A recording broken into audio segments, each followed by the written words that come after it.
Para mitra Poliyama, saatnya kita ikuti Jaksa Menyapa dari Kejaksaan Negeri Kota Gorontalo, live on 104,2 Poliyama Top FM. Siaran ini Anda bisa tonton melalui live streaming YouTube dan Facebook Poliyama Top FM.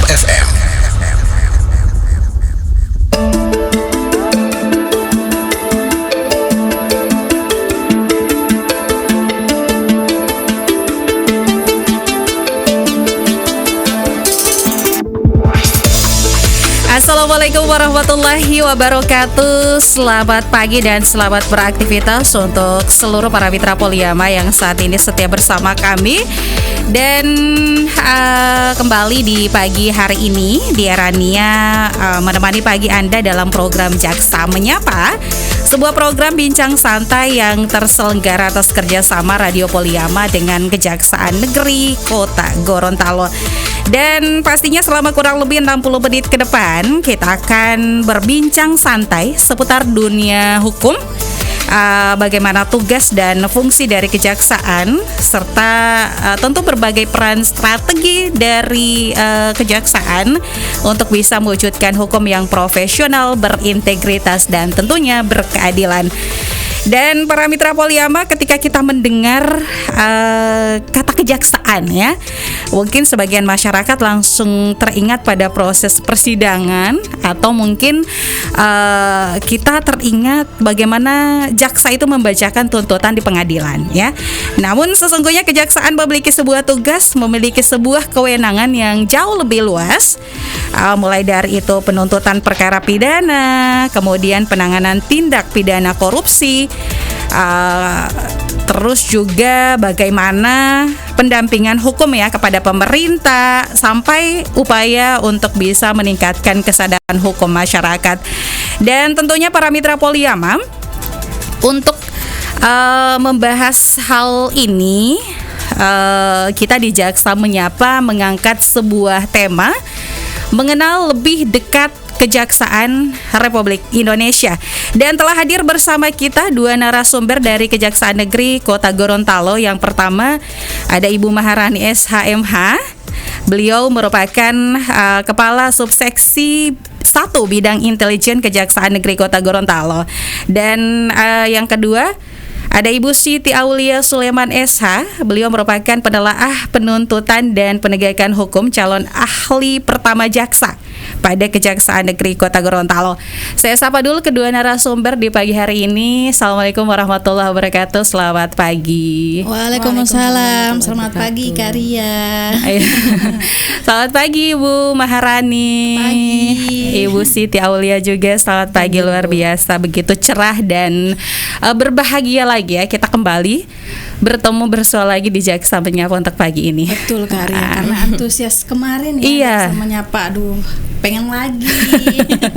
Alhamdulillah ya. Terima kasih untuk hari ini sudah sama-sama dengan Radio Poliyama lagi. Dan tentunya sebelum kita masuk ke tema mengenal lebih dekat tentang Kejaksaan Republik Indonesia, dia bakalan mempersilahkan dulu kepada kedua narasumber untuk memperkenalkan diri ya kepada para mitra Poliyama. Ke Ibu Maharani dulu. Baik. Assalamualaikum warahmatullahi wabarakatuh. Waalaikumsalam warahmatullahi wabarakatuh. Semangat pagi kita ya. Iya. Perkenalkan, nama saya Maharani. Saya merupakan Kepala Subseksi 1 Intelijen pada Kejaksaan Negeri Kota Gorontalo. Ke Ibu Siti Aulia. Ya, baik. Assalamualaikum warahmatullahi wabarakatuh. Waalaikumsalam warahmatullahi Nama saya Siti wabarakatuh. Aulia Sulaiman. Saya sebagai calon jaksa pada bidang intelijen. Terima kasih. Oke, dan kita ke pembahasan di pagi hari ini. Saya ingatkan juga yang ingin berinteraktif dalam Jaksa Menyapa pagi ini, sekali lagi untuk tema kita mengenal lebih dekat Kejaksaan Republik Indonesia. Di nomor interaktif sekali lagi di 085179861042. Itu merupakan layanan interaktif yang bisa para mitra gunakan untuk berdialog langsung dengan kedua narasumber kami. Saya ke Ibu Maharani dulu ya, sebelum mungkin kita membahas lebih jauh mengenai sebuah tugas, bagaimana juga fungsi kejaksaan. Mungkin bisa dijelaskan terlebih dulu bagaimana sebenarnya kedudukan daripada Kejaksaan Republik Indonesia ini dalam sistem ketatanegaraan dan penegakan hukum yang ada di Indonesia. Silakan Bu. Baik Kak Ria. Iya. Nah, berdasarkan pasal 1 Undang-Undang Nomor 11 Tahun 2021 itu tentang Kejaksaan Republik Indonesia yang menyatakan bahwa Kejaksaan Republik Indonesia adalah lembaga pemerintahan yang fungsinya berkaitan dengan kekuasaan kehakiman.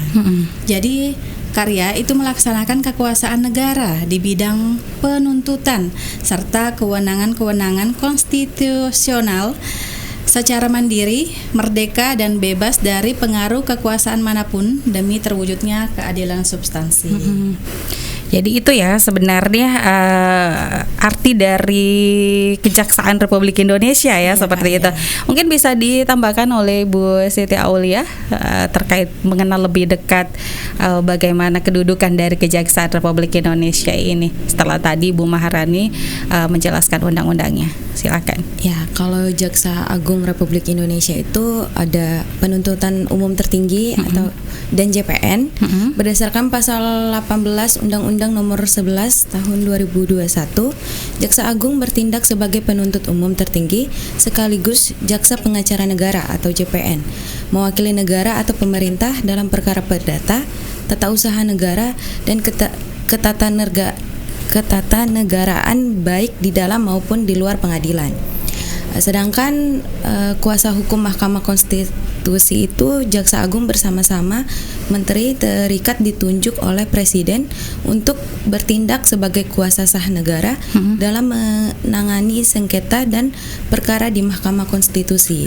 Oke, jadi jelas ya bagaimana itu Jaksa Agung Republik Indonesia terkait dengan penuntut umum ya tertinggi atau JPN, bagaimana kuasa hukum Mahkamah Konstitusi. Nah, sekarang mungkin ke Ibu Maharani lagi ya. Masyarakat tentu berharap bahwa setiap proses dari penegakan hukum itu tentu dapat berjalan adil, terus juga profesional dan bebas dari campur tangan dari pihak manapun ya. Katakanlah seperti itu. Lalu kira-kira bagaimana kejaksaan khususnya yang Kejaksaan Negeri Kota Gorontalo ini menjaga sebuah independensi dalam menjalankan tugas dan kewenangan agar tentunya lebih objektif dan tentu tetap menjaga kepercayaan daripada masyarakat itu sendiri. Silakan Ibu Maharani. Kalau di kejaksaan itu Kak, kita sih punya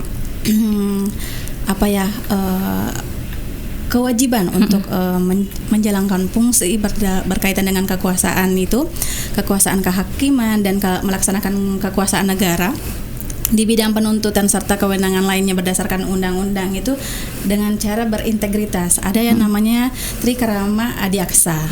Jadi itu Satya Adi Wicaksana.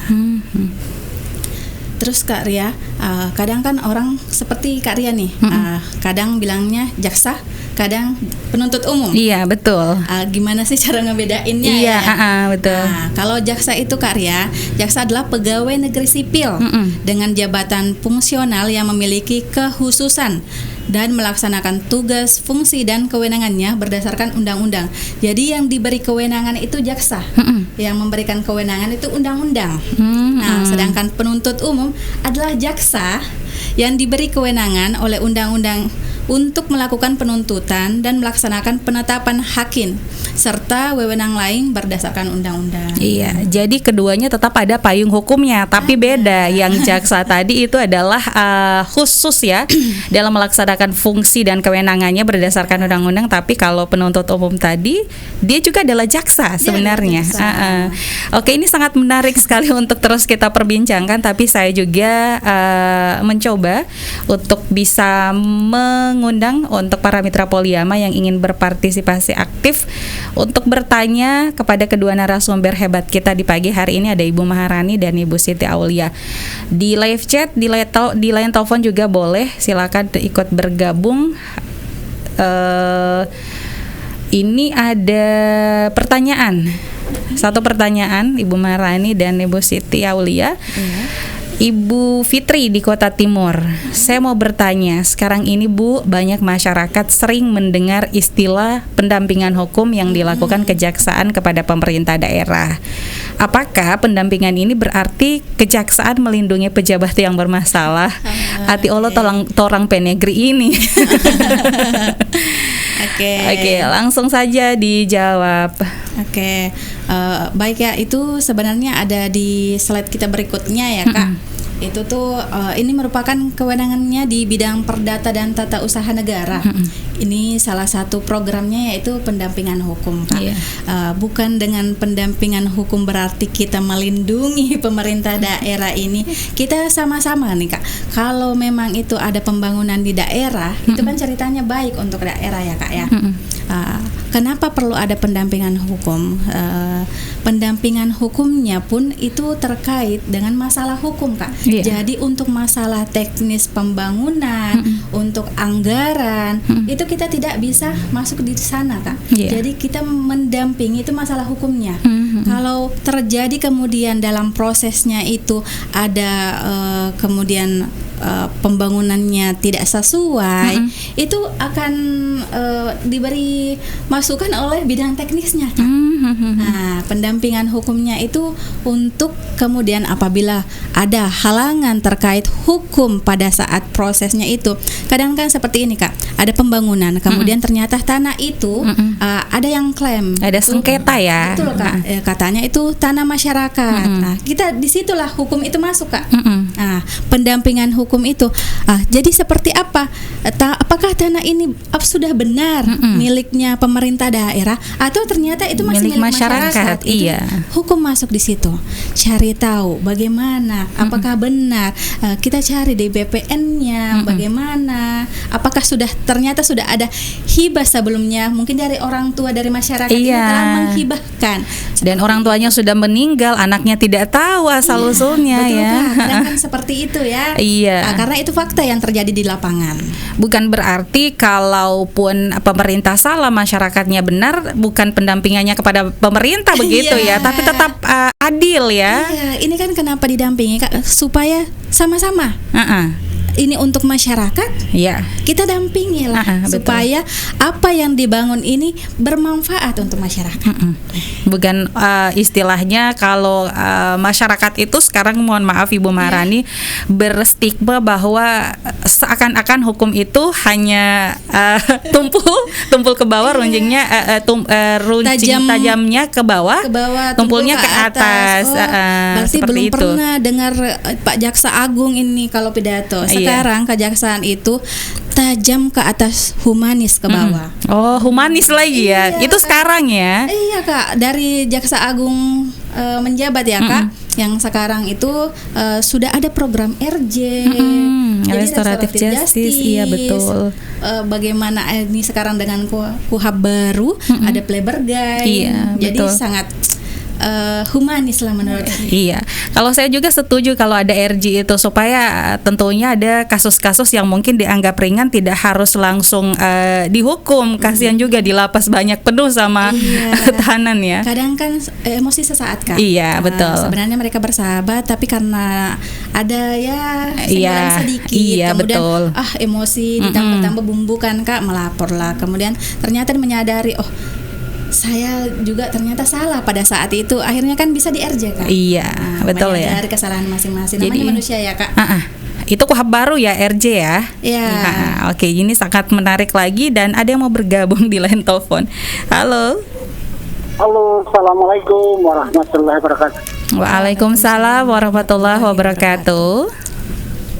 Penyiar studio Poliama dari Pak Yahya dari Bolemo. Iya, Pak Yahya di Bolemo. Makasih narasumber yang hadir pada pagi hari ini, yaitu dari Kejaksaan Negeri Kota Gorontalo. Kota Gorontalo. Ada berapa hal terkait dengan persoalan dan fungsi dan kewenangan jaksa.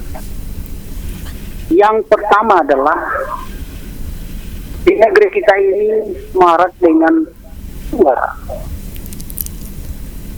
yaitu kegiatan yang bernuansa anggaran APBN, yaitu melingkup dari seluruh provinsi yang ada di Indonesia, NBG dan KDNC. Saya kupas sedikit masalah KDNC. Koperasi Desa Merah Putih. Di Koperasi Desa Merah Putih yang perlu saya tanyakan dan minta penjelasan dari pihak kejaksaan. Kira-kira sejauh mana kewenangan jaksa dalam hal menyikapi persoalan pembangunan gerai KDNC? Karena menurut aturannya yang bersifatnya pembangunan ataupun infrastruktur itu ada papan proyeknya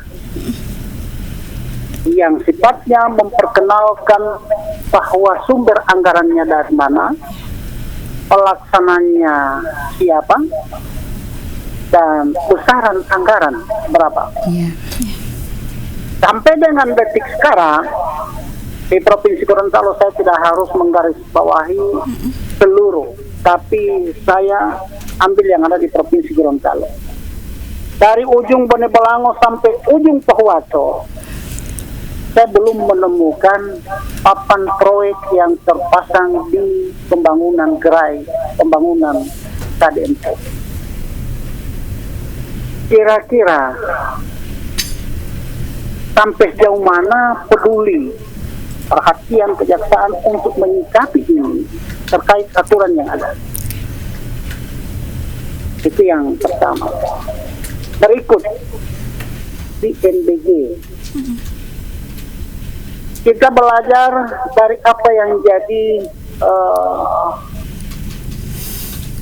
apa istilahnya berita yang mendunia, yaitu berita nasional yang tertuang dalam medsos, baik di YouTube, di Google, Facebook, dan lain sebagainya. NBG ini banyak bermasalah, banyak yang keracunan. Tapi ketika diambil satu kesimpulan bahwa ini persoalan, sampai dengan dunia sekarang itu belum ada tindakan penegakan hukum dari pihak-pihak, baik dari kepolisian ataupun dari pihak kejaksaan untuk menindaki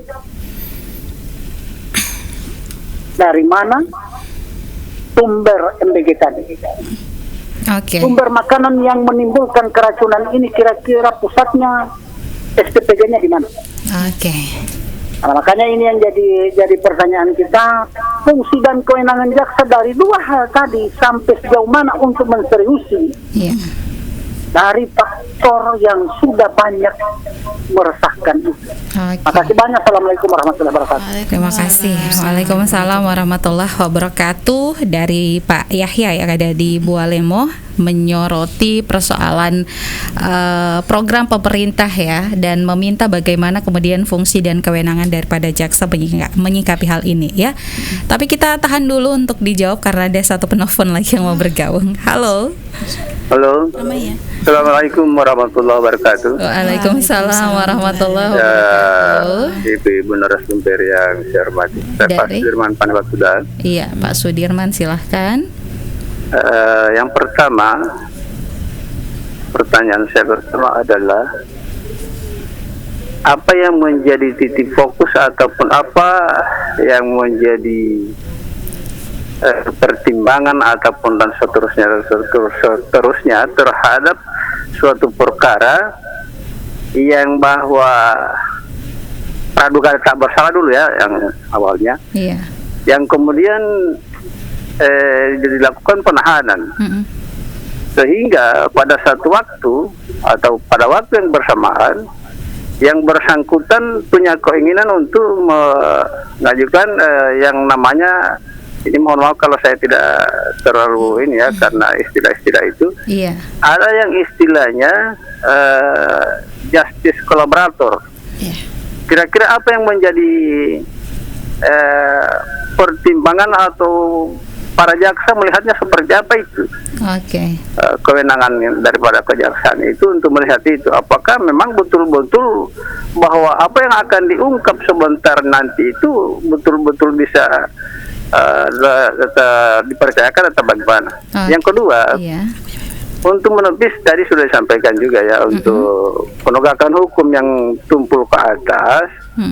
Ya memang sudah seperti yang dikatakan tadi oleh ibu-ibu narasumber. Hanya saja begini Ibu, yang menjadi pertanyaan daripada masyarakat itu, ya katakanlah memang sepertinya bisa-bisa juga untuk tajam ke atas juga boleh-boleh saja.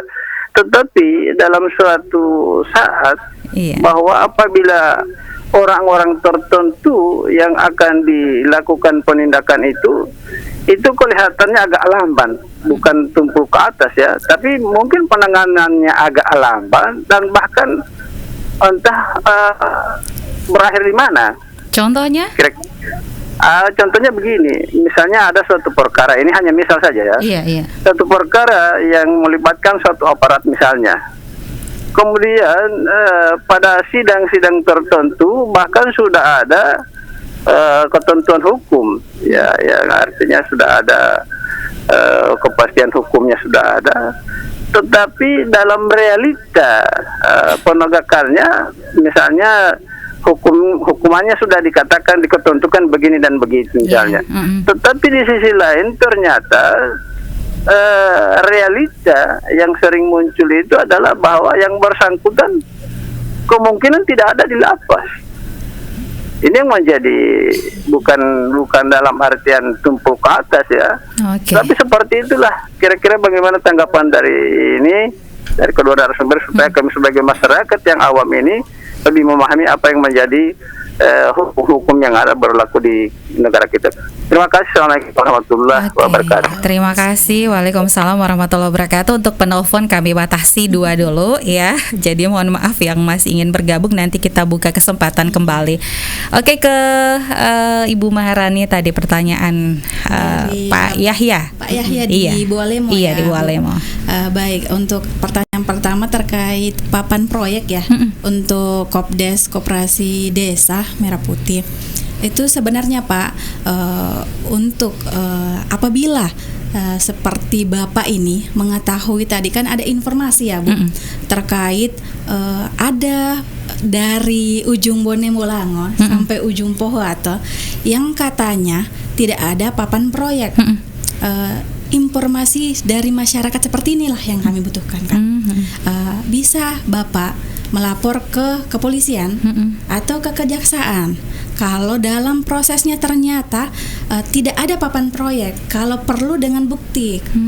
Kenapa kami perlu buktinya? Jangan sampai ya ternyata ada papan proyeknya pada saat kami turun di lapangan. Jadi kalau memang sudah ada bukti pada saat itu, mungkin kan pada saat itu belum dipasang ya Pak ya. Nah, bisa ada buktinya kalau ternyata pada tanggal sekian itu Bapak ke sana tidak ada papan proyek. Karena itu sebenarnya menyalahi. Itu kan bentuk transparansi ya Kak. Dengan adanya papan proyek kita bisa tahu anggarannya berapa, ini siapa penyedianya, bagaimana pelaksanaannya kan, berapa lama, seperti itu. Jadi bagus sekali kalau memang ternyata ada masyarakat yang kemudian memperhatikan, karena itu memang gunanya Kak. Nah, seperti itu. Jadi kami bisa mengetahui itu kalau ada informasi dari masyarakat. Kami memang turun Kak, tapi tidak seperti kita dibatasi sedetail begitu ya, dibatasi kewenangan. Dibatasi juga wilayah. Wilayah. Iya, betul. Jadi kalau seperti itu kan kita bisa koordinasi dengan teman sejawat di kabupaten lain. Kalau ternyata ada informasi waktu ada jaksa menyapa di Radio Poliama, kemudian didapatkan informasi kalau di daerah Bonemolango itu ada nih pembangunan koperasi, misalnya koperasi Desa Merah Putih yang tidak ada papan proyeknya. Untuk kemudian ditindaklanjuti seperti itu. Bagaimana minta datanya mungkin, seperti itu Kak. Jadi itu memang menyalahi aturan ya. Oke. Jadi begitu Pak Yahya. Yang kedua tadi menindaklanjuti terkait dengan MBG. Maraknya nih MBG. Iya, betul sih terkait MBG ini. Kami kemarin ada perintah khusus khusus ya dari Pak Jam Intel terkait monitoring SPPG yang ada di wilayah masing-masing, khususnya di wilayah Kota Gorontalo. Ada 20 SPPG Kak di Kota Gorontalo yang kemudian ternyata itu ada beberapa yang sudah kena suspend. Dan kemudian ada beberapa lagi setelah melakukan monitoring itu sudah tutup untuk sementara karena terkait administrasi Kak.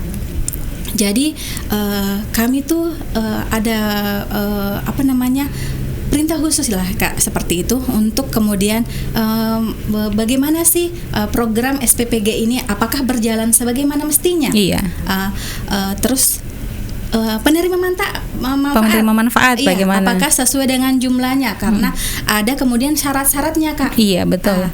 Terus ternyata setelah pembangunan SPPG baru itu ada pemerataan lagi Kak. Jadi jangan sampai ada yang terlalu berat SPPG-nya, terus ada yang ternyata kurang ya, kurang untuk menyebarkan manfaat itu ya, sampai makanan. Sampai itu loh Kak. Iya. Terus kalau misalnya seperti saat ini ternyata kelas 3 SMP dan SMA itu sudah tidak ada di sekolah karena mereka sudah tamat ya Kak. Iya, jangan sampai tetap jumlahnya sama, tapi justru di lapangan tidak sesuai begitu. Oh, jadi jaksa masuknya di situ, kejaksaan masuk di situ. Oke. Jadi kita harus belum sampai ke keracunan ini ya Kak, karena itu kan mohon maaf keracunan itu kan harusnya dilaporkan apabila memang anak ini keracunan nih, sampai masuk rumah sakit kah atau cuma ke dokter klinik kah atau seperti apa, atau masih bisa ditangani di rumah atau pada saat itu kejadian di sekolah. Ya kan Kak. Nah kami tuh sedetail itu loh sebenarnya Kak, untuk penerima manfaatnya bagaimana, tata kelolanya seperti apa, ini beneran ada perjanjian kerjasama nggak dengan BGN-nya seperti itu, apakah dilakukan survei terlebih dahulu sebelum pembangunan. Seperti itu, Kak. Jadi bisa di bold, katakanlah kalau MBG itu peran jaksa di situ adalah memastikan jangan keluar dari aturan, begitu. Keluar dari aturan. Jalankan sesuai aturan yang ada. Dan selalu datanya itu kami minta real time Kak. Apakah penerima manfaatnya sudah berubah karena kondisi yang seperti tadi anak SMA kelas 3 sudah tidak sekolah lagi karena sudah tamat. SMP seperti itu. Lagi libur sekolah bagaimana? Apakah tetap beroperasi atau tidak? Ibu hamil itu apakah sudah melahirkan? Itu kan datanya harus real ya, harus jelas ya. Sampai sudah melahirkan jadi ibu menyusui Kak. Betul. Oke, jadi seperti itu ya Pak Yahya penjelasan dari Bu Maharani. Kemudian ada juga tadi Pak Sudirman terkait dengan ketika ada satu perkara, kemudian tahanannya tadi katakanlah perkara praduga tak bersalah, kemudian mengajukan tadi justice kolaboratif, katakanlah seperti itu ya. Mungkin bisa dijelaskan tadi pertanyaan Pak Sudirman ke Ibu Siti. Melihat terlebih dahulu fakta status hukumnya secara objektif sih. Putusan yang telah ingkrah itu wajib dieksekusi. Namun tidak serta-merta seseorang yang tidak berada di lapas itu berarti menjadi pelanggaran karena bisa terdapat alasan hukum tertentu. Jika ditemukan adanya penyimpangan, kejaksaan harus bertindak tegas sesuai kewenangannya untuk menjamin kepastian hukum dan menjaga kepercayaan masyarakat. Oke, jadi seperti itu ya untuk kasus praduga, perkara praduga tak bersalah tadi ya. Justice kolaboratif itu seperti apa kira-kira? Lebih pendekatan ke penjelasannya lebih dekat lagi itu seperti apa, Bu? Saya tambahkan sedikit Kak. Asas praduga tak bersalah itu walaupun menurut korban tersangka itu bersalah, selama belum ada putusannya namanya juga tersangka.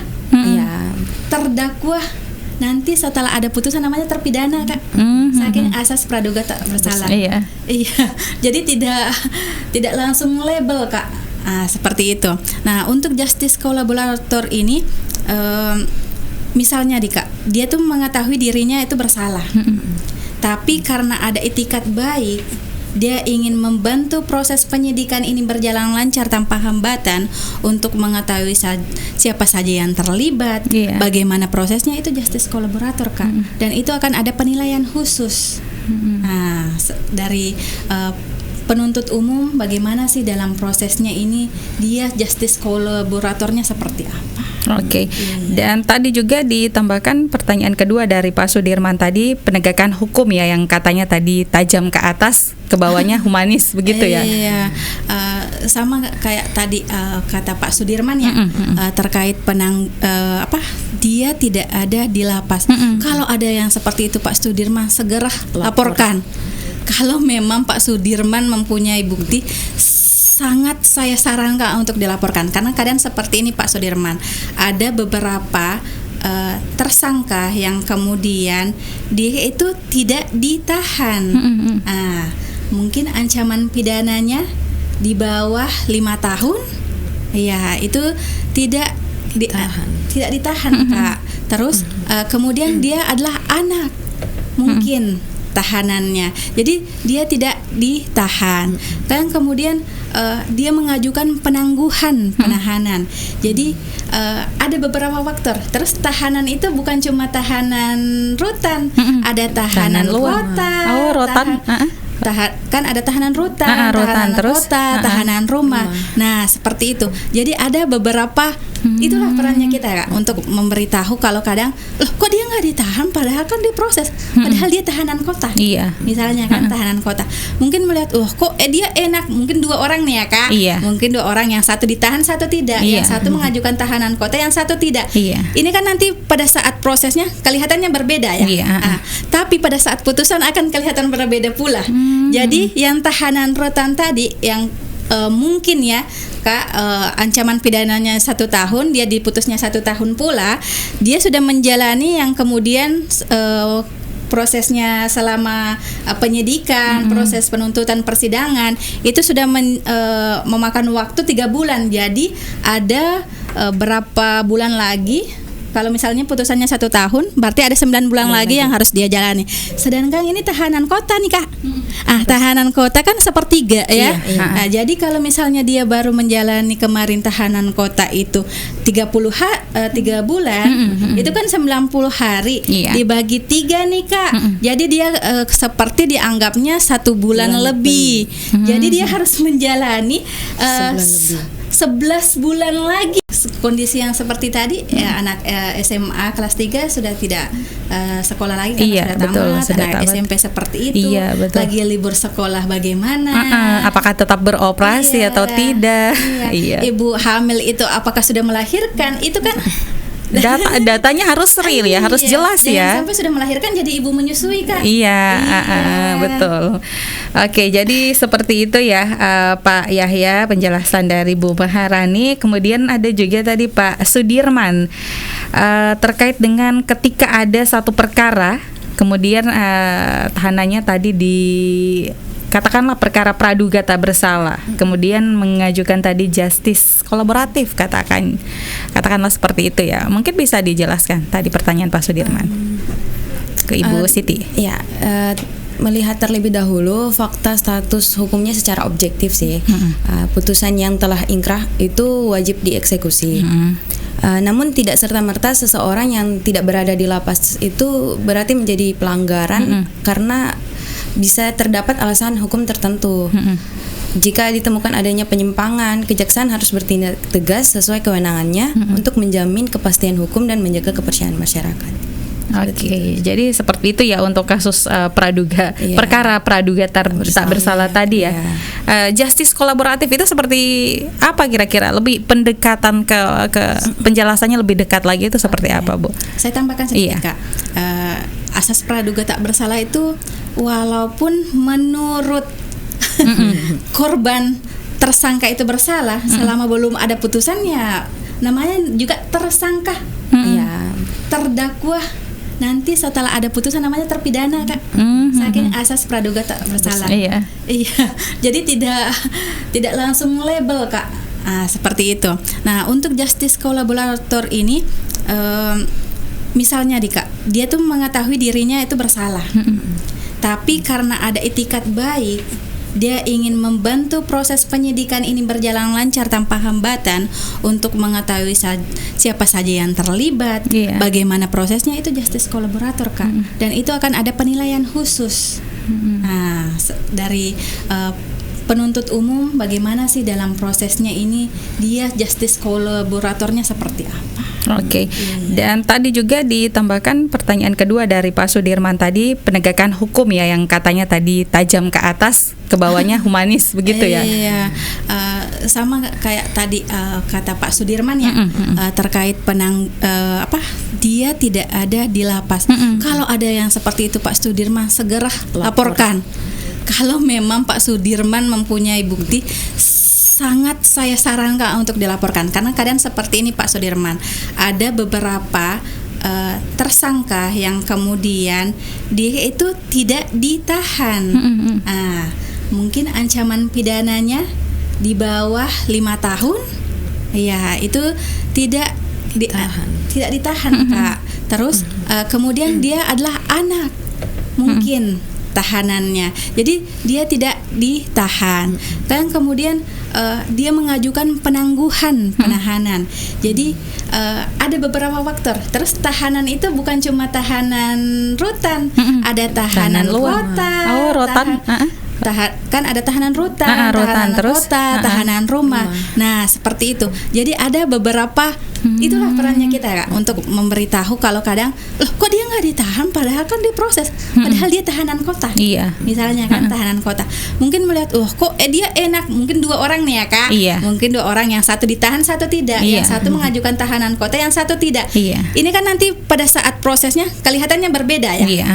Tapi pada saat putusan akan kelihatan berbeda pula. Jadi yang tahanan rutan tadi yang mungkin ya Kak, ancaman pidananya 1 tahun, dia diputusnya 1 tahun pula, dia sudah menjalani yang kemudian prosesnya selama penyidikan, proses penuntutan persidangan itu sudah memakan waktu 3 bulan. Jadi ada berapa bulan lagi? Kalau misalnya putusannya 1 tahun, berarti ada 9 bulan lagi yang harus dia jalani. Sedangkan ini tahanan kota nih Kak. Tahanan kota kan sepertiga ya. Nah, jadi kalau misalnya dia baru menjalani kemarin tahanan kota itu 3 bulan, itu kan 90 hari dibagi 3 nih Kak. Jadi dia seperti dianggapnya 1 bulan lebih. Jadi dia harus menjalani 11 bulan lagi Kak. Jadi kan ada perbedaan. Iya, betul. Disitulah kadang-kadang. Kadang kalau masyarakat langsung mengambil kesimpulan misalnya begini ya. Memang apa ya namanya? Ada oknum-oknum yang punya kepentingan tertentu sehingga mungkin stigma di masyarakat itu terkesan kurang baik ya, begitulah. Nah, ini tentunya peran fungsi daripada jaksa menyapa, terus menyampaikan, terus mengedukasi masyarakat bahwa sebenarnya ini jaksa loh. Ini sebenarnya, tapi karena memang oknum-oknum itu sehingga mereka kemudian mungkin ya menyalahgunakan kewenangan dan lain sebagainya, sehingga citra daripada kejaksaan itu seperti itu. Tapi ini bukan sesuatu yang alergi begitu ya. Karena ini kritikan insya Allah yang membangun ya untuk negeri kita. Dan sebenarnya masih ada pertanyaan dulu di live chat juga ini. Boleh. Ibu narasumber dari Ibu Fatma Lama di Hulawat Laga izin bertanya. Sekarang ini banyak sekali anak muda dan tidak sedikit juga dari orang tua yang aktif sebagai pengguna sosmed yang kadang tanpa sadar membagikan informasi yang belum tentu benar. Apakah hal seperti itu bisa berimplikasi hukum? Kemudian yang kedua, apakah kita masyarakat biasa bisa mau lapor dugaan tindak pidana korupsi kepada Kejaksaan Negeri Kota Gorontalo? Kalau boleh, bagaimana DP cara dan bukti apa yang perlu kami siapkan? Terima kasih. Oke, langsung ke Ibu Siti. Kalau penyebaran hoaks di media sosial itu dapat menimbulkan implikasi hukum apabila memenuhi unsur tindak pidana seperti penyebaran berita bohong, pencemaran nama baik, ujaran kebencian, atau provokasi merugikan masyarakat. Pelaku dapat dikenakan ketentuan dalam KUHP maupun Undang-Undang Informasi dan Transaksi Elektronik atau UU ITE. Karena itu masyarakat perlu lebih bijak dan melakukan verifikasi informasi sih. Oke. Ditambahkan Ibu Maharani? Iya Kak, memang ya, saya kemarin juga jaksa masuk sekolah. Anak-anak ini luar biasa, sudah punya HP semua. Iya. Masih SMP ya. Jadi penyebaran informasi itu sangat cepat. baik sebenarnya kalau kita menggunakannya dengan bijak. Karena dengan kita punya HP itu segala informasi bisa diakses. Iya, betul. Kita bisa mengetahui, misalnya kita masih SMP, mau ke sekolah favorit, SMA favorit lah di Kota Gorontalo, kan kita bisa cari tahu bagaimana caranya. Ini anak-anak yang lulus dulu tuh seperti apa caranya, apa giat-giatnya, mau les di mana, bagaimana caranya, apa saja yang dipersiapkan kalau dibawa ke hal yang positif ya, bagaimana berbaur dengan teman baru, lingkungan baru. Iya, lanjut. Membawa diri kan, Kak. Nah, itulah pentingnya mitigasi resiko masing-masing untuk pribadi. Apalagi sekarang, Kak, ada banyak penipuan. Itu bisa chat WA ya. Ada tuh kadang penipuan. Jadi hati-hati dalam menyebarkan berita. Dan kadang itu ada berita yang ternyata itu hoax, kayak seperti katanya sekarang Kak, dengar-dengar katanya ada CPNS 2026. Iya, betul. Itu kan belum bisa dikonfirmasi. Jadi cari informasi resminya melalui web resmi seperti itu. Betul. Jangan mudah tergiur dengan iming-iming, nanti dipermudah. Betul ya. Jangan percaya. Iya, ternyata bukan hanya anak anak muda ya. Ternyata orang tua pengguna sosmed baru juga biasanya seperti itu, melihat saja potongan video. Nah, ini pejabat publik yang memberitahu, ini benar ya. Ada lagi potongan-potongan video AI. Langsung percaya. Ini loh disampaikan jelas loh, ini wajahnya loh, suaranya. Padahal itu adalah potongan video AI ya. Terus itu tadi bagaimana caranya melaporkan tindak pidana korupsi kepada Kejaksaan Negeri? Bukti apa yang bisa dibawa dan caranya seperti apa? Oke, simpel aja sebenarnya. Ibu ya ini, ibu bawa identitas diri. Kalaupun memang ada bukti dugaan permulaan terkait tindak pidana korupsi ini, bisa ibu bawa. Nanti itu menjadi aduan di Kejaksaan Negeri Kota Gorontalo untuk kemudian kami yang tindak lanjuti, dan data ibu aman. Iya, aman ya, pasti. Aman. Jadi tidak akan kami perlu identitas, Kak. Perlu identitas. Tapi identitasnya hanya ada di kejaksaan. Betul sekali. Tidak turun kemudian misalnya monitoring turun ini tidak, buktinya ini kami bawa identitasnya enggak? Turun lapangan untuk kemudian mencari data, mencari bahan keterangan, untuk kemudian apakah sudah betul seperti itu? Apakah bagaimana ini prosesnya tidak sesuai? Nah, seperti itu, Kak. Jadi jangan takut ya untuk melapor ketika ada hal-hal seperti itu. Butuh yang seperti itu. Oke. Kita ke penelpon dulu ya. Kayaknya ini sudah tidak sabar. Ini materi bisa sambil jalan, Kak, karena sebenarnya ini ada tugas dan fungsi kejaksaan yang sudah dijelaskan. Iya, satu penelpon dulu ya. Oke. Halo. Assalamualaikum warahmatullahi wabarakatuh. Waalaikumsalam warahmatullahi wabarakatuh. Terima kasih narasumber media Poliama menghadirkan dari pakar hukum, yaitu dari kejaksaan. Dari siapa ini? Dari Hasan bin Laden. Pak Hasan, silakan. Memang kalau untuk masyarakat ini, untuk sosialisasi soal persoalan hukum, mungkin diinginkan oleh masyarakat, termasuk saya sebagai penelpon di hari-hari persoalan hukum ini.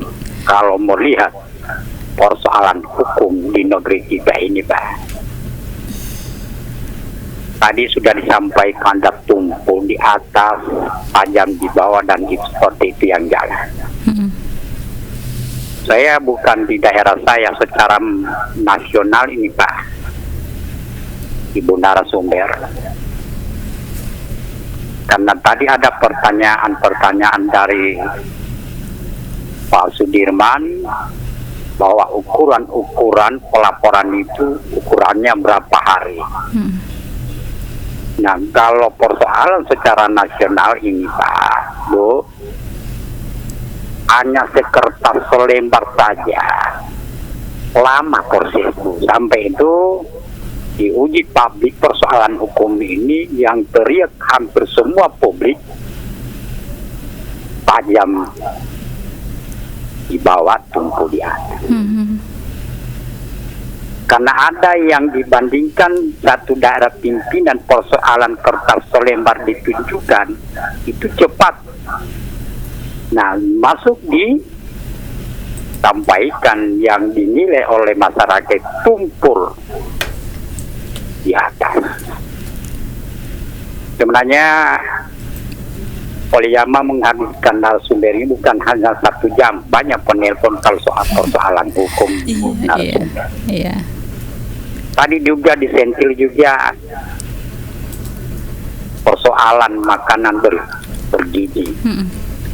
Siapa yang masuk, artinya yang gizinya yang masuk di dalam tubuhnya anak-anak. Dan itu siapa jadi seperti film sinetron yang ditonton oleh publik, persoalan korupsi di AMBG.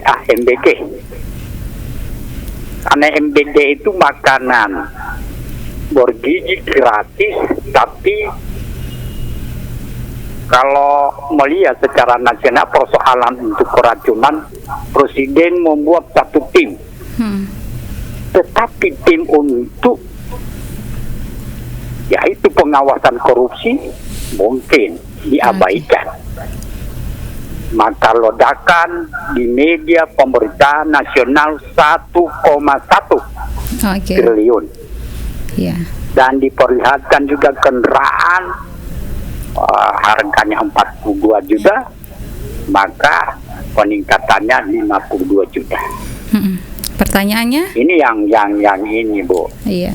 Yang para ini penegak hukum, tapi mungkin tidak tahu persoalan hukum, tidak tahu hukum, maka dilakukan oleh oknum, yaitu membunuh negara kita adalah korupsi.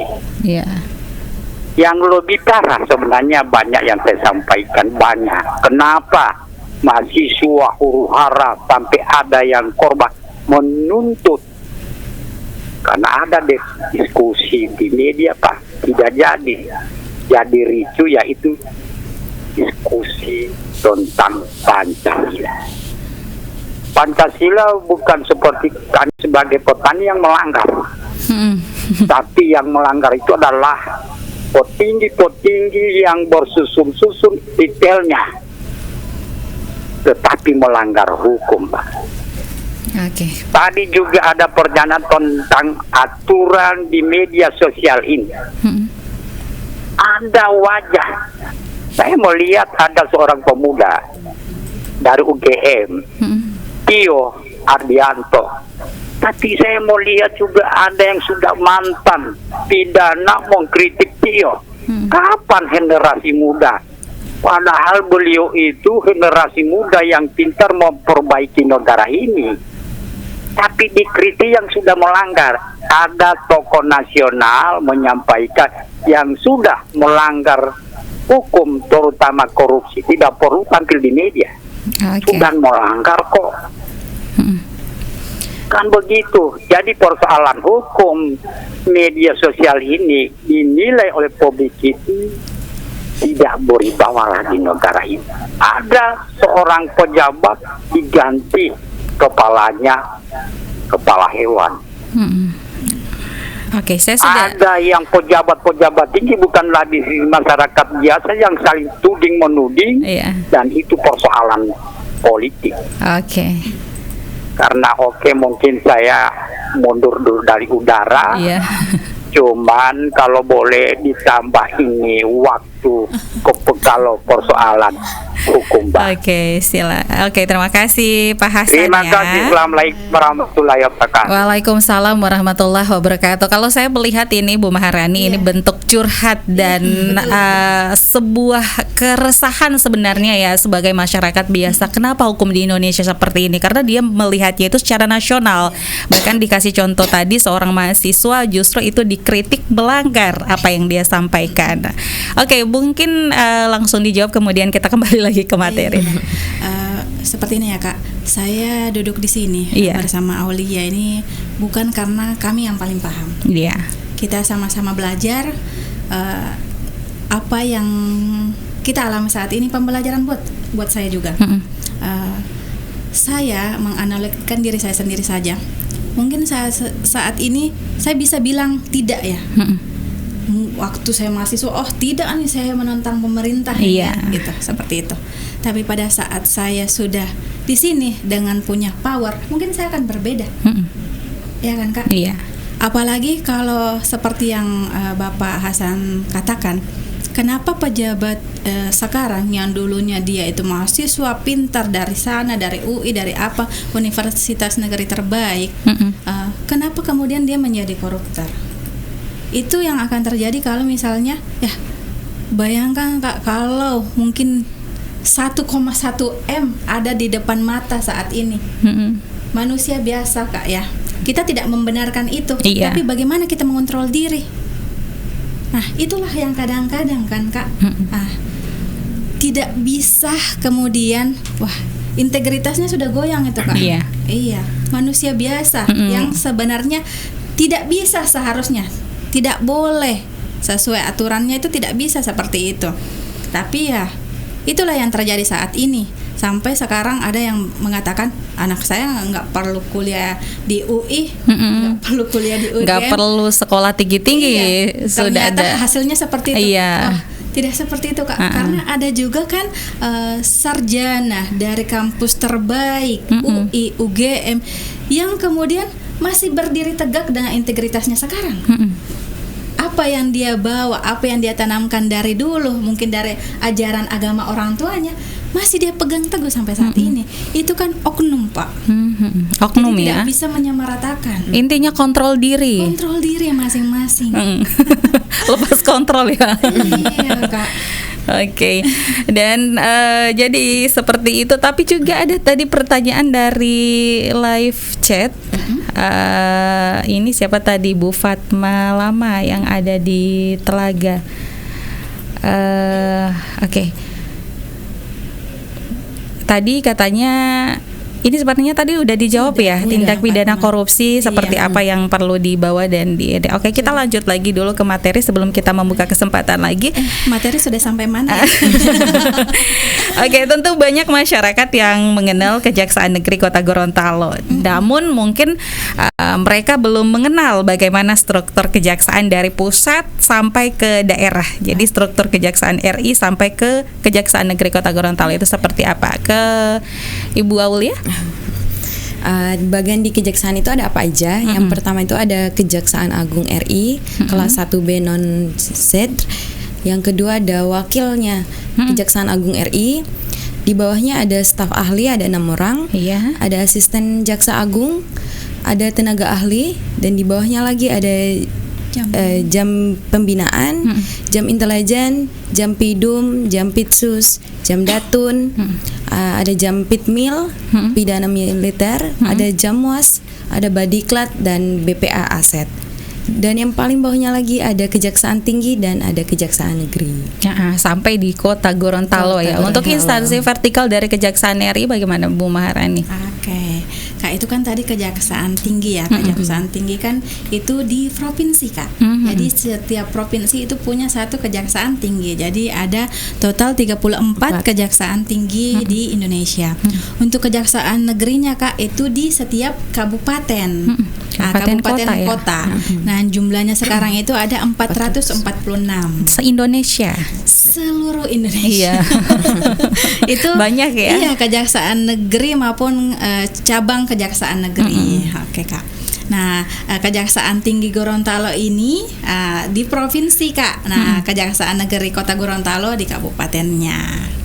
Jadi seperti itu ya kedudukannya dari kejaksaan instansi vertikalnya. Kemudian terkait dengan tugas dan wewenang sektoralnya seperti apa? Oke Kak. Nah, Kejaksaan Negeri ini Kak ada kepala Kasubag-Bin, kepala subbagian pembinaan. Ada kepala seksi intelijen. Jadi biasa dibilang kasih intel atau kastel. Aduh, kayak makanannya Kak. Ada kepala seksi tindak pidana umum. Kasih pidum. Kepala Seksi Tindak Pidana Khusus, Kasipitsus. Nah, ini biasa korupsi nih. Kepala Seksi Perdata dan Tata Usaha Negara, biasanya Kasidatun. Ada Kepala Seksi Pemulihan Aset dan Pengelolaan Barang Bukti. Dulu terkenalnya KSIBB, Kak. KSIBB. Itu Ya, namanya. ya. Sekarang ini namanya juga masih sama. PAPBB, Kak. Oh, PAPBB sudah beralih nama ya. Iya, Kak. Tapi Karena tupoksinya sama, Kak. Sama. Cuma ada ditambahkan untuk pemulihan aset. Terus? Nah, itu ada PIDUM. Kalau PIDUM apa sih, Kak Aul?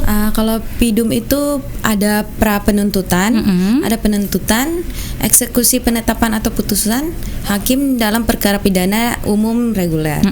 Kalau Pitsus ada penyelidikan, penyidikan dan penuntutan korupsi, pelanggaran HAM berat serta kejahatan ekonomi berat. Yang khusus ya. Iya. Sedangkan yang didatun itu mewakili negara di dalam atau di luar pengadilan, menyusun legal opinion preventif sengketa negara. Sedangkan di intelijen ada pencegahan korupsi, pengamanan proyek strategis nasional, penyuluhan hukum, cyber multimedia. Oke. Dan kita selingi lagi ada pertanyaan dari live chat sehingga para mitra Poliyama tidak berputus asa. Memang benar, Kak. Kata Pak Hasan tadi harus nambah ya. Harus nambah durasinya. Tapi tenang aja, sahabat Poliyama. Ini masih ada jaksa yang menyapa berikutnya. Saya sangat senang antusiasnya, Kak. Oke, assalamualaikum dari Aci Tina di Andalas. Ibu narasumber, kalau masyarakat misalnya tahu pada lingkungan sekitar ada dugaan penyimpangan, tapi orang takut mau balapor karena khawatir tadi identitas dorang mau dapat tahu, apakah kejaksaan bisa menjamin kerahasiaan data pelapor? Ya bisa, tadi sudah dijelaskan ya. Sayang sekali pertanyaannya terlambat dibaca. Baru kalau seandainya ada laporan dari masyarakat yang masuk ke kejaksaan terkait dugaan penyimpangan anggaran, apakah semua laporan pasti ditindaklanjuti atau ada tahap tertentu yang harus dilalui dulu? Silahkan. Kalau yang tadi sudah dijawab ya, Kak. Iya, ya. betul. Kalau yang terkait laporan itu apakah ditindaklanjuti? Sudah pasti, Kak, ditindaklanjuti. Pasti ya. Tapi kemudian kan ada beberapa laporan yang kami tangani, Kak. Kadang memang ada dugaan tindak pidana korupsinya yang kemudian diproses lah secara hukum kan, Kak. Kemudian ternyata ada yang ternyata bukan tindak pidana korupsi, Kak. Nah, itu kesalahan administrasi misalnya, Kak. Masih bisa untuk melakukan perbaikan. Kadang, Kak, mereka melakukan pelaporan itu masih masa pemeliharaan pembangunannya misalnya. Ini kan korupsi misalnya. Dia melihat pembangunannya tidak selesai, rusak atau bagaimana kan, Kak, tidak sesuai lah dengan ini. Jadi kemungkinan dugaannya tidak sesuai spek, tapi itu masih dalam masa pemeliharaan yang kemudian masih bisa dilakukan perbaikan oleh penyedia sehingga itu masih administratif. Tapi tetap ditindaki. Pasti ya? ditindaklanjuti, Kak. Pasti itu ditindaklanjuti. Jadi jangan khawatir. Oke, tadi sudah dijelaskan bagaimana PIDUM, Pitsus, Datun, Intelijen. Kita kembali lagi bagaimana tugas dan wewenang sebenarnya daripada Kejaksaan RI. Silakan ke Bu Aul. Kalau pada bidang pidana kan ada melakukan penuntutan, melaksanakan penetapan dan putusan hakim yang telah diperoleh, melakukan penyidikan terhadap tindak pidana tertentu berdasarkan undang-undang, melengkapi berkas tertentu untuk dapat melakukan pemeriksaan tambahan sebelum dilimpahkan ke pengadilan yang dalam pelaksanaannya dikoordinasi dengan penyidik atau kepolisian. Jadi memang dari polisi dulu ya diselidiki ya Ibu Maharani. Betul. Oke, kemudian mungkin tambahan dari Bu Maharani? Iya, Kak. Kalau untuk tindak pidana umum, Kak, itu awalnya dari kepolisian. Ini biasa kita sebutnya penyidik. Jadi untuk kemudian apakah berkas ini sudah lengkap, langsung P21 atau harus di P18.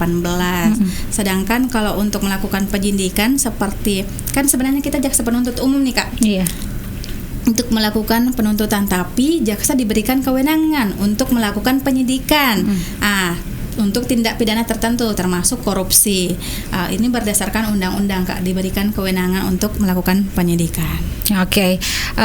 Kemudian tadi terkait dengan bidang pidana ya. Kita mungkin bisa dijelaskan lagi bidang perdatanya sama tata usaha negara seperti apa? Di Kejaksaan Negeri RI ini maksudnya dengan kuasa khusus dapat bertindak baik di dalam maupun di dalam pengadilan untuk atas nama negara dan pemerintah.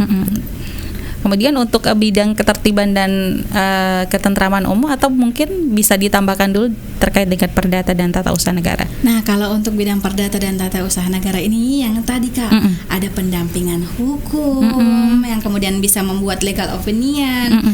Jadi perdata ini Kak bisa jadi pengacara, jadi jaksa pengacara negara. Kita mewakili siapa Kak? Bisa mewakili Pemda, itu baik kementerian betul. atau pemerintah daerah yang kemudian ada surat kuasa khusus Kak. Jadi bisa minta untuk kami menjadi jaksa pengacara negara baik di dalam maupun di luar pengadilan. Jadi kita bisa juga non litigasi Kak namanya. Jadi bisa melakukan mediasi untuk kemudian tercapailah apa yang kita inginkan bersama. Oke, mungkin ada satu hal juga nih Bu Maharani yang cukup menarik dan belum banyak diketahui masyarakat, bahwa Jaksa Agung juga itu ternyata dapat bertindak tadi ya seperti kuasa hukum negara dalam perkara tertentu di Mahkamah Konstitusi. Mungkin yang jadi pertanyaan saya, mengapa kira-kira kejaksaan diberikan kewenangan tersebut dan seberapa penting peran tersebut itu dalam menjaga kepentingan negara? Itu sangat penting ya Kak untuk menjaga kepentingan negara. Kenapa Jaksa Agung ini kemudian diberikan kewenangannya oleh undang-undang untuk mewakili di Mahkamah Konstitusi itu bersama menteri ya Kak, yang ditunjuk kemudian oleh presiden untuk kemudian kalau ada masalah terkait undang-undang yang kemudian mau diuji, nah itu kan Mahkamah Konstitusi Kak. Itu sama-sama ini peran Jaksa Agung ini saya merasa luar biasa Kak berada di kejaksaan ini. Iya, Masya Allah. Iya Kak, karena kewenangan dan tupoksinya yang tidak hanya menjadi penuntut umum, kita bisa jadi penyidik Kak. Jadi hulu ke hilir.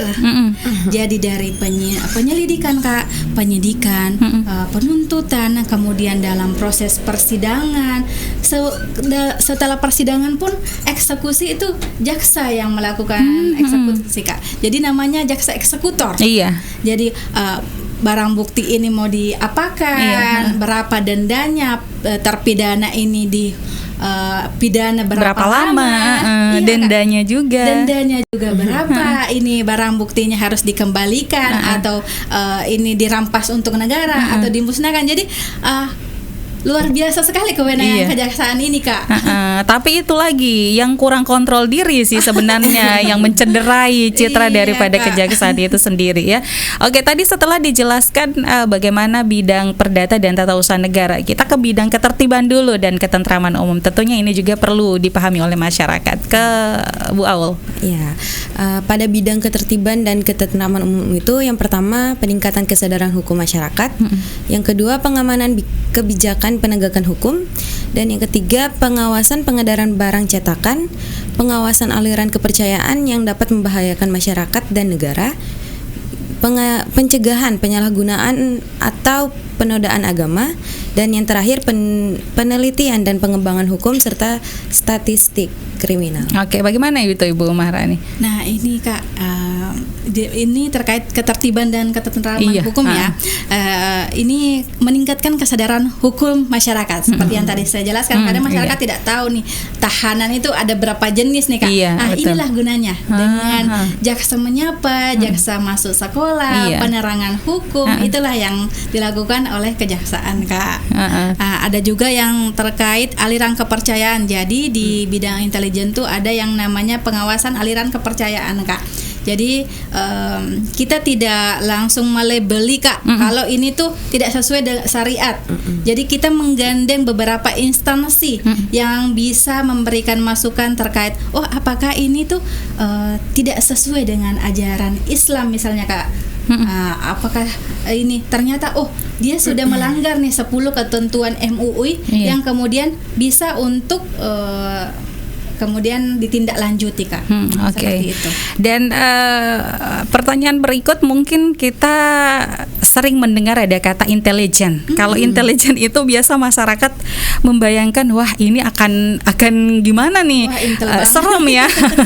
Akan ada mungkin deteksi terhadap suatu persoalan dan lain sebagainya. Nah, apa sebenarnya tugas dan fungsi dari bidang intelijen kejaksaan ini, Bu Marani? Oke, untuk bidang intelijen penegakan hukum ya, Kak, itu kalau kejaksaan itu, Kak, intelijennya penegakan hukum. Jadi untuk menyelenggarakan fungsi penyelidikan, pengamanan, dan penggalangan untuk kepentingan penegakan hukum. Ini menciptakan kondisi yang mendukung dan mengamankan pelaksanaan pembangunan. Ada juga melakukan kerjasama intelijen penegakan hukum dengan lembaga intelijen atau penyelenggara intelijen negara lainnya, dan baik di dalam maupun di luar negeri. Ada melaksanakan pencegahan korupsi, kolusi dan nepotisme, melaksanakan pengawasan multimedia. Oke, jadi itu ya sebenarnya bukan hal yang menakutkan sebenarnya ya. Kalau kita tidak berbenturan hukum, pasti tidak akan ketemu sama intelijen. Semoga, Kak, tidak bertemu kami Amin. di proses persidangan. Kita bertemunya di tempat seperti ini aja, Kak. Memberikan edukasi kepada masyarakat. Betul, ya. Oke. Dan tentunya di era digital seperti sekarang juga tantangan hukum tentu semakin berkembang ya. Ada update-nya. Bagaimana bidang intelijen kejaksaan melakukan sebuah deteksi dini terhadap berbagai persoalan yang mungkin berpotensi mengganggu sebuah kepentingan masyarakat maupun negara? Iya, Kak. Jadi kami itu seperti yang kami lakukan saat ini, melakukan pencegahan, upaya preventif itu dengan Penkum. Penkum itu penerangan hukum, Kak, yang ditujukan pada audiens yang sudah punya pengetahuan hukum atau kadar intelektual yang tinggi, seperti halnya pegawai, mahasiswa. Penyuluh hukum, Lukum ditujukan pada audiens yang masih belum ada pengetahuan hukum, meliputi jaksa masuk sekolah untuk tingkat SMA sederajat, SMP, SD, dan jaksa masuk pesantren. Kemarin juga dilakukan ada morning coffee di warkop. Lebih amal. Pendekatan lagi ya, lagi mendekati masyarakat. Jadi inovasi dari Pak Kepala Kejaksaan Negeri Kota Gorontalo ini merangkul semua LSM masyarakat, para tokoh ya. Langsung ke warkop amal. Jadi langsung ngopi-ngopi dengan masyarakat sambil ngobrol ringan ya. Seraya juga kita memberikan satu sosialisasi kepada masyarakat. Kadang kan dengan seperti itu kita jadi lebih dekat dengan masyarakat. Jadi mohon maaf ya, Kak, kadang itu jadi takut mereka dengan jaksa. Jadi tidak ada batasan seragam lagi. Pakai seragam. Wah, ini siapa nih? Mau sidak apa nih? Para pemeriksaan nih warkop amal. Jadi luar biasa ya. Oke. Dan mungkin kita tuntaskan saja materi di hari ini secara umum, bagaimana selaku aparat hukum penindakannya seperti apa mungkin. Untuk kemudian penindakan itu ada tadi penuntutan, eksekusi, penyelidikan, penyidikan, penuntutan. Nah, seperti itu, Kak, untuk tindakannya, represif namanya. Iya, sebenarnya masih harus ada nih penjelasan sebelum perkara sampai ke meja hijau itu tentu ada tahapan-tahapan yang harus dilalui ya. Atau kita bahas di jaksa menyapa selanjutnya. Oke, boleh. Karena juga sayang sekali kita dibatasi waktu, tapi boleh ya satu pertanyaan terakhir ya. Ini yang sudah masuk dari tadi, Andini di Bengsol. Saat ini kami sebagai masyarakat ingin proses hukum berjalan cepat dan transparan. Kira-kira bagaimana kejaksaan menjaga keseimbangan antara kecepatan penanganan perkara dengan ketelitian dalam mencari bukti? Mohon penjelasannya, Bu, agar kami masyarakat tahu hal dimaksud. Oke, Kak. Kalau sebenarnya pertanyaan ini harusnya ditujukan ke kepolisian ya, kalau untuk tindak pidana umum. Jadi saya akan menjawabnya kalau ini misalnya tindak pidana korupsi ya, Kak, ya. Menganalogikannya seperti itu. Bagaimana kemudian untuk kita mau nih secepatnya selesai, walaupun kita mengetahui kalau untuk perkara korupsi itu tidak sesimpel itu, kan. Jadi untuk mencari buktinya pun alat bukti itu saksinya bisa atau tidak apakah masih hidup, apakah masih tinggal di wilayah yang sama, kemudian untuk surat-suratnya, untuk administrasinya apakah masih ada, kita administrasinya itu ada ternyata di lembaga atau instansi lain yang kita harus lakukan penyitaan, Kak. Seperti itu. Jadi tidak serta-merta, dan biasa untuk saksi di tindak pidana khususnya korupsi ini, itu biasa saksinya bisa sampai Asmaul Husna sih.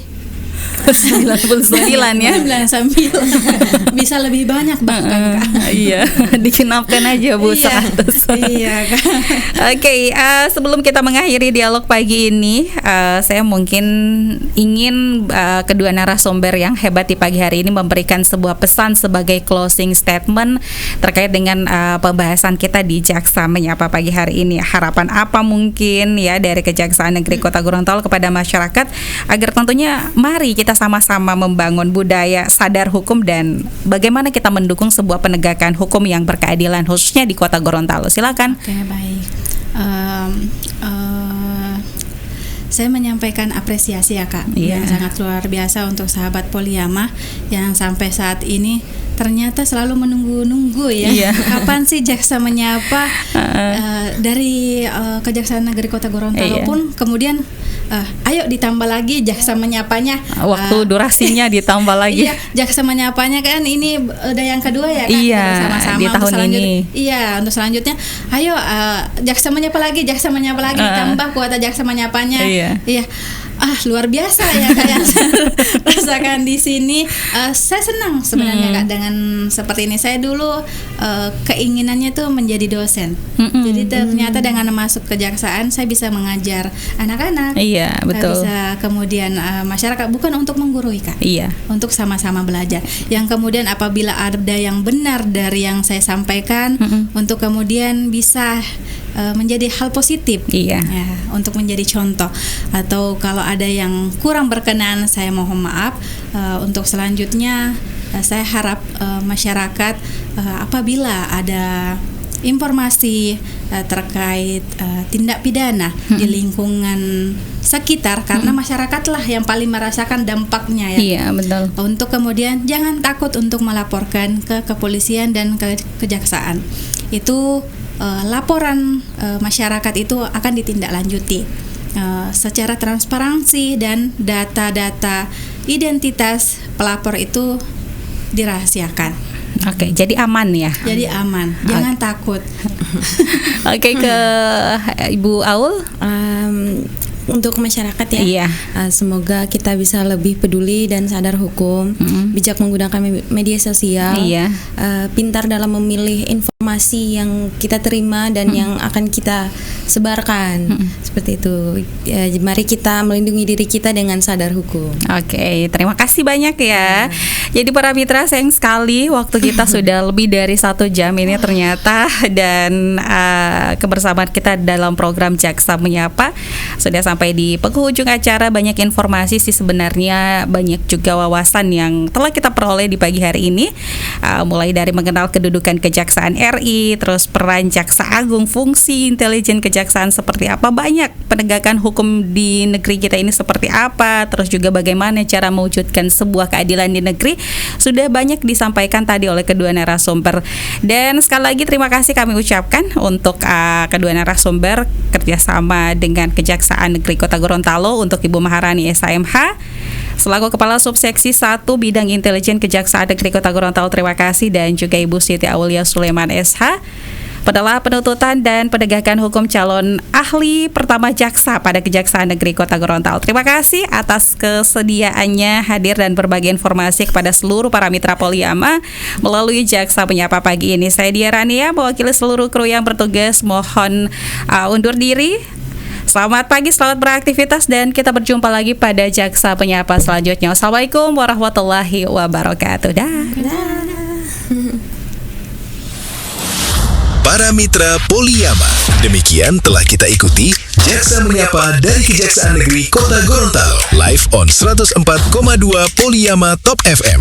Terima kasih sudah mendengarkan acara ini.